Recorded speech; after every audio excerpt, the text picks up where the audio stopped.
You're watching SG Sports Uncut. With me right now is Shahid Alam. He's a Team Singapore tennis player. Shahid, welcome to Uncut. You were part of, I believe, 10 Team Singapore athletes who responded to the call as far as the Mask Distribution Exercise is concerned last weekend. What compelled you to volunteer last weekend? I think like when we got the message, I was just it was my off day for training, so I wasn't really doing anything, and I think it's a good opportunity to kind of give back to the society and just support the cause. So this was on a Sunday? It was on a Sunday morning, yeah. So I wasn't really doing anything other than getting a bit of less sleep on Sunday. I think I was happy to go down to Tampines and help out with the cause. Yeah. Okay. Did you have any fears? I mean, about interacting with people, because this was going to be you're going to be at a location with hundreds of people.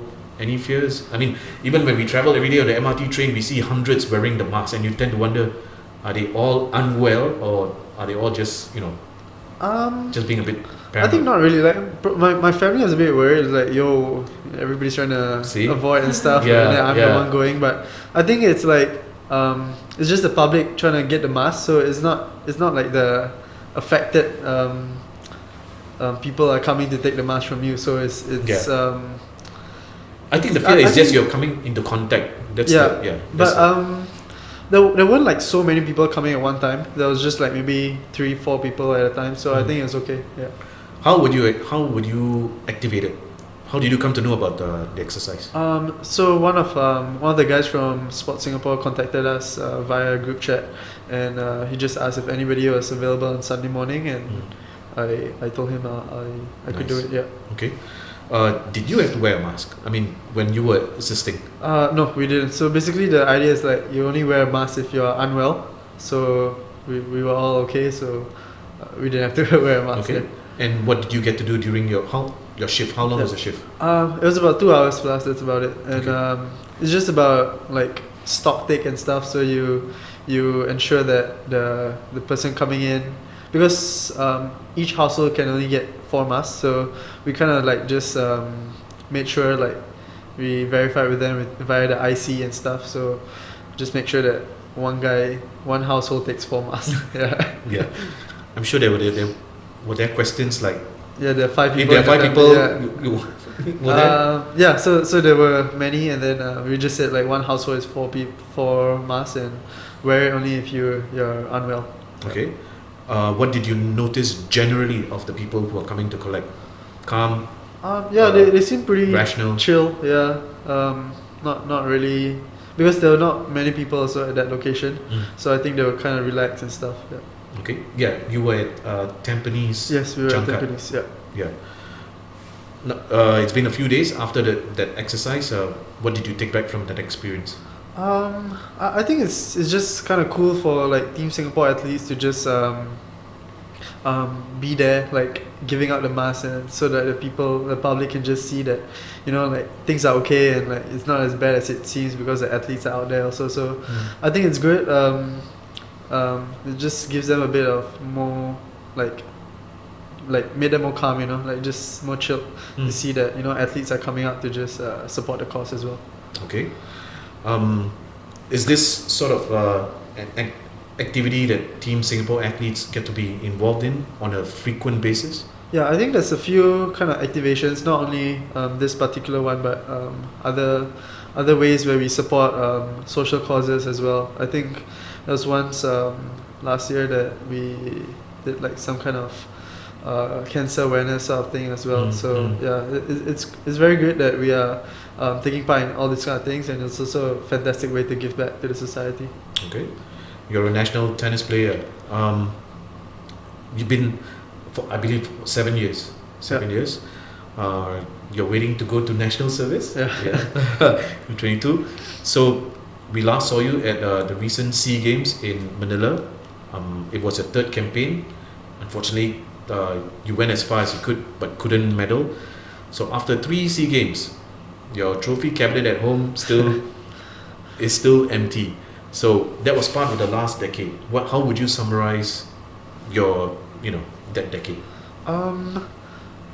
I think like that SEA Games is okay, but then like my first two was like when I was really young still, so I was competing against guys who were like 27, 28 years old and stuff. So that was more about just happy to be there and just competing and just for the experience and stuff. Okay. But the last SEA Games I was really practicing really hard, training very hard to try and medal, because it's a good chance for me and stuff.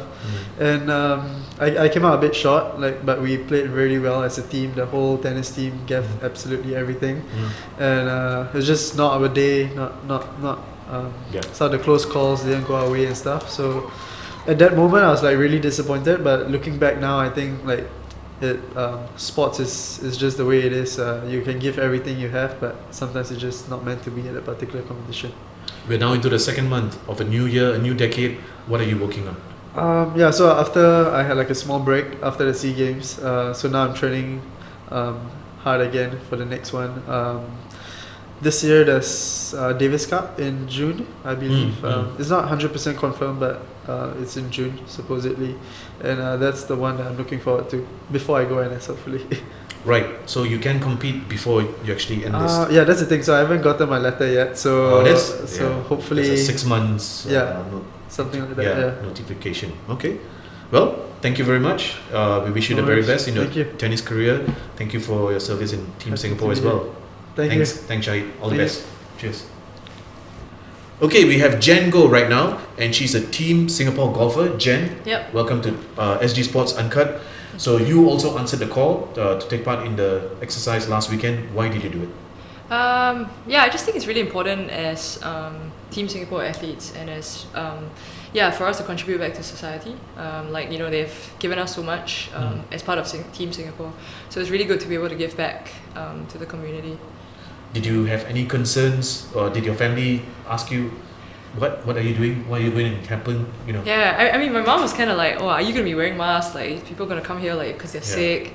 But then I think it was really nice and calm. Like once we got there, and everybody was quite rational about everything. It was not as like frantic as I had expected it to be. I think at the end of the day, like it was just somebody has to be at the front lines, right? So it was good to be part of that call to be able to do that. Yeah. And what did you get to do?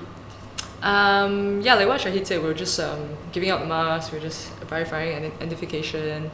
We got some questions about like, is 4 enough and all that. But so we were just giving out masks to residents in Tampines. Did you sense a bit of fear when the residents came up to you? Or concerns? Not really, actually. I felt like everybody was really calm, which was nice, which was good. It means that nobody's really panicking about the situation, which is not going to be ideal in a situation like that. Everybody was pretty calm. Yeah. Is this a sort of a regular activity, or when for Team Singapore athletes to be part of these types of causes or? I think so. It's my first time actually volunteering with Team Singapore. Right. I do some volunteering on the side on my own, but it was good to do it as Team Singapore, as a team of athletes from different backgrounds, and just as part of like one Team SG. Okay.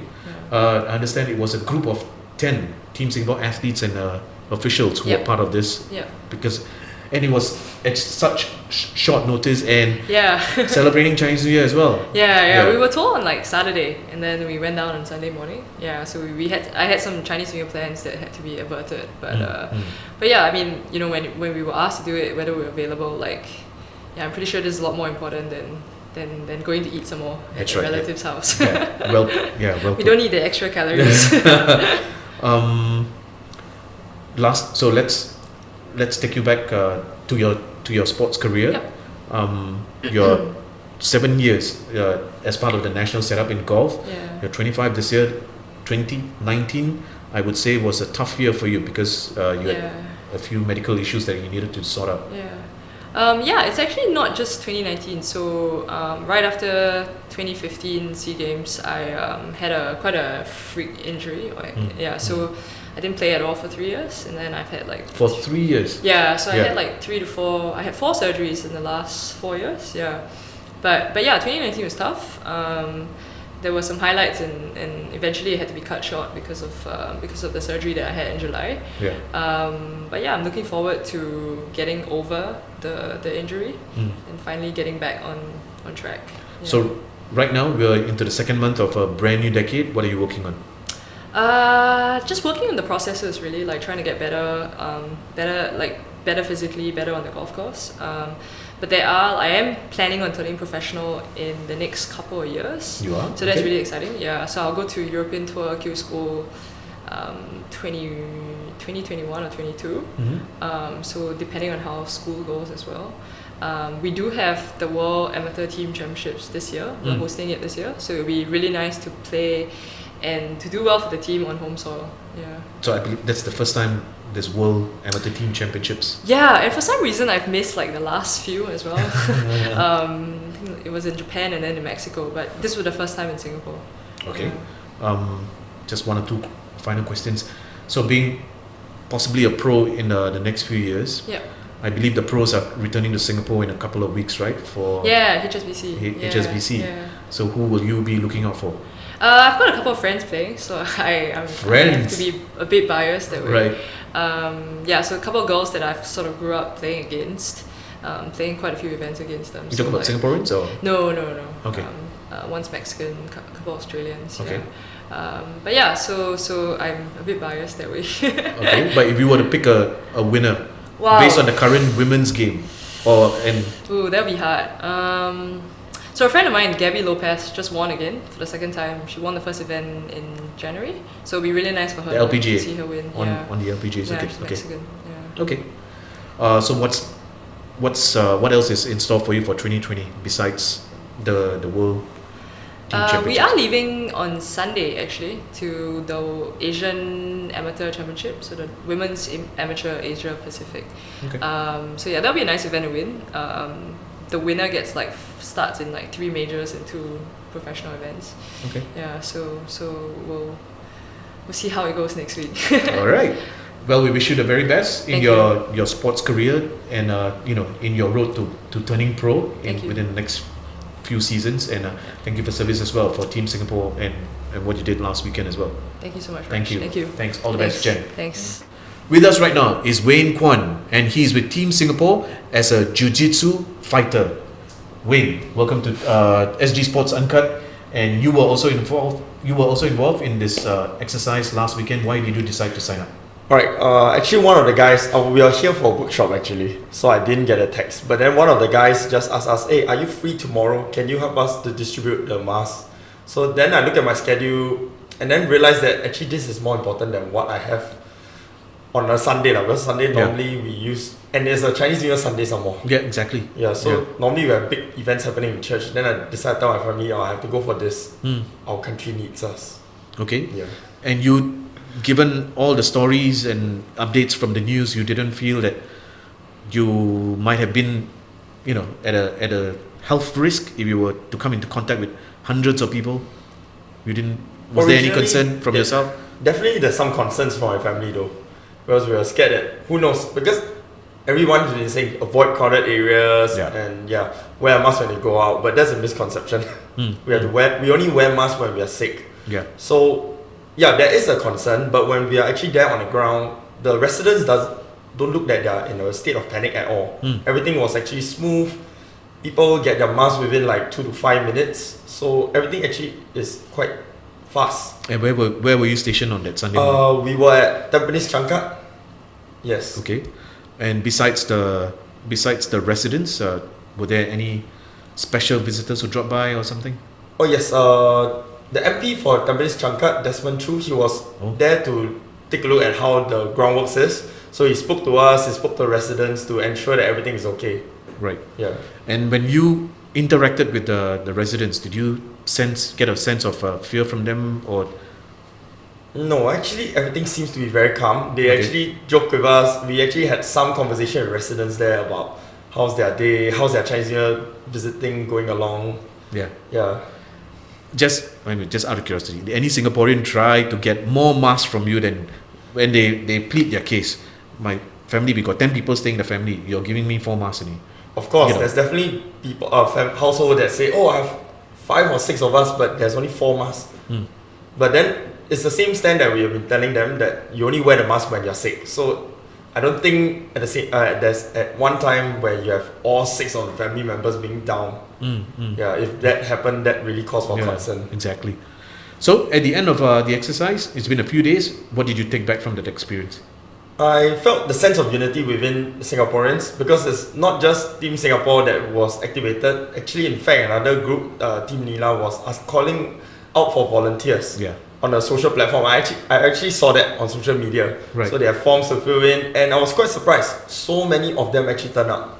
That's right, more than 800. Oh, wow. More than I didn't know the 800 statistic. Team Nila volunteers showed up to be a part of the exercise for the entire weekend. But so Team Singapore as a whole, how does it feel to be a national athlete coming out on a weekend, on your off day, and especially when it's part of the Chinese New Year celebration period as well, and to put that aside and to be part of this national I think as an athlete, right, because the country has been supporting us leading up to SEA Games and all the trainings. Yeah. And I feel not just as an athlete, but as a Singaporean, it's our duty to actually give back to the country. Because like what we said, ask what not we can do for our country, but ask what we can do for our country. Wow. Okay. Yeah, that is from US President. Yeah. I find that quote very JFK. meaningful. Yeah. Wow. Okay. Then now as an athlete, because we are people with voices, so I feel that if we step out and contribute back, people do see what our deeds, and it might inspire and spur others to do the same thing too. Yeah. Okay. You're a Team Singapore Jiu-Jitsu fighter. Yes. This sport is only relatively about 2 years old since we started to compete. I mean, the first was in the 2018 Asian Games, and then you competed 2 months ago in the Philippines in the SEA Games. You won a bronze medal. Congratulations. Thank you. How would you sum up that experience of competing in the Philippines at the SEA Games? Oh, it's actually very mind-blowing, because it was such a big stage and you're just there competing and everybody's watching you, even back at home, because there's live stream all over. And for me, it was a personal challenge, because like you mentioned, 2018 was Asian Games. I missed the spot by 1 place. I actually got knocked out by a Thai fighter. Wow. Okay. And that caused me to lose that 1 spot. And actually in SEA Games itself, I had to fight the same fighter. Yes. Okay. But this time round, I managed to turn the results over. But the fighter, was he a younger guy? Yeah, he's young. He's quite young. Last year, I think he's 19. And you were 32. Yes. Yeah. So this became experience over youth, and this time you came out triumph. You came out on top. That is. So now that the SEA Games is over, we are in February 2020. What are you working on? Okay. Firstly, for myself, I would be regarding jiu-jitsu, right? So we'll be working more on my skill sets, to improving my skill sets, and then we'll be competing in some regional tournaments. In fact, I just competed last weekend at one of the Singapore tournaments. Okay. And I'm looking at some other tournaments in Singapore over the next few months, as well as Malaysia and Philippines. Okay. But one key one that I'm quite interested in is the Asian Beach Games. Right. That will happen. It's somewhere in November. Okay. Yeah. Hopefully that I will get a chance to participate in that and to represent Singapore as well. Yeah. So that's in China, if I'm not mistaken, right? Yes. So it's in November, and so you're hoping that you and your teammates get chosen for that one. Yes. Okay. Well, we wish you the very best in your jiu-jitsu career as well, and for the service that you've done for Team Singapore. Thank you very much, and all the best for this year and onwards. Right. Thank you, Wayne. Thanks. Thanks. And you just heard from some of the volunteers from Team Nila, Team Singapore and SportCares, who were all involved in the mask distribution exercise last weekend. And we hope you were inspired by their stories, and hopefully you will come forth if the need arises in the near future. Now, if you have any suggestions about the show or any feedback, feel free to drop us an email at sgsportsuncut@gmail.com. Till the next time, I'm Raj Kumar. Stay safe. Bye for now.